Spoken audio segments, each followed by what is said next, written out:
Hello, Capricorn, Sun, Moon, Rising, and Venus signs. Kamusta kayo? Sana po ay nasa mabuti kayong kalagayan. Welcome back po sa Star Tarot. At kung bago kayo rito, welcome din po kayo. Please subscribe, like, share my videos, and leave me a comment po kung nakaresonate kayo. Thank you. Tignan natin kung ano yung mga mensahe ni Universe sa'yo.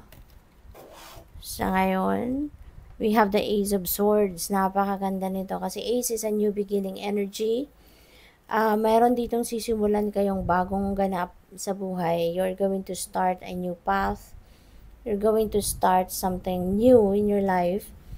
At you will be inspired kasi meron kayo dito mga bagong ideas, bagong perspective,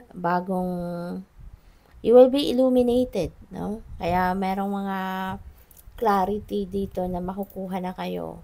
'Di ba? Kung dati hindi ninyo sinisimulan ang plano ninyo kasi naguguluhan pa kayo, pero ngayon you will be receiving clarity and illumination, kaya maaari ngayon na kayo magdedesisyon na sige, I'll start na sa ngayon. This is also a victory energy, so meron kayo ritong sitwasyon na pagtatagumpayan ninyo. You're going to succeed, you're going to claim your victory. We have the Empress. This is really beautiful, si Empress. This is abundance and prosperity energy. You will be feeling abundant and prosperous. May mga blessings kayo. Financial blessings, material blessings na dadating. You will be financially comfortable, materially comfortable from here on. You know, this is also creation energy. So, somehow, this is also a new beginning energy. Kaya maaari din na kung ano din susisimulan mo dito, maaring katulad siya ni Empress, no, na baka bagong trabaho, bagong pagkakakitaan, bagong income stream ito. So, maaaring mga ganon ang sisimulan ninyong ganap dito, no? What else? We have Queen of Cups. Ayan. So, you are very lucky, you know, Capricorn. Kasi meron kang, there could be someone, ano, baka nanay mo, lola mo, or someone, no, na parang mother figure ninyo, na laging nandiyan dyan para sa'yo, na laging nandiyan dyan nakasuporta sa'yo, or pwede rin na you are taking care of someone na katulad ng isang nanay, diba? Maybe you have a mother mo na under your care, diba? Maaring yung pagtatrabaho mo is inaalay mo para sa nanay mo or sa lola mo, yung ganon, no? This is also a reminder para sa inyo na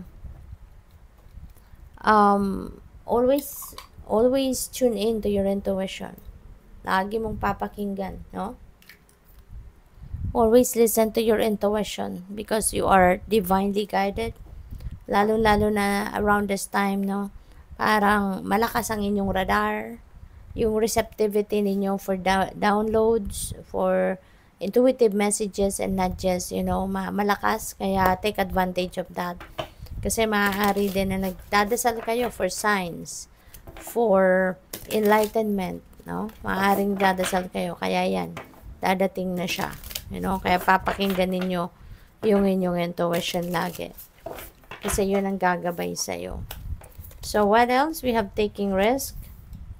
Maaaring sa new beginnings na to, sa mga sisimulan ninyong bagong kaganapan, maybe you are taking risk, no? Maaaring ngayon, ma-realize mo na handa ka na para subukan ng mga bagong kaganapan, bagong bagay, bagong avenues, you know? So, maybe ngayon, you are not going to, hesitate anymore or procrastinate. Handa ka ng sumubok ng mga bagong sitwasyon. Handa ka ng lumabas sa inyong comfort zone.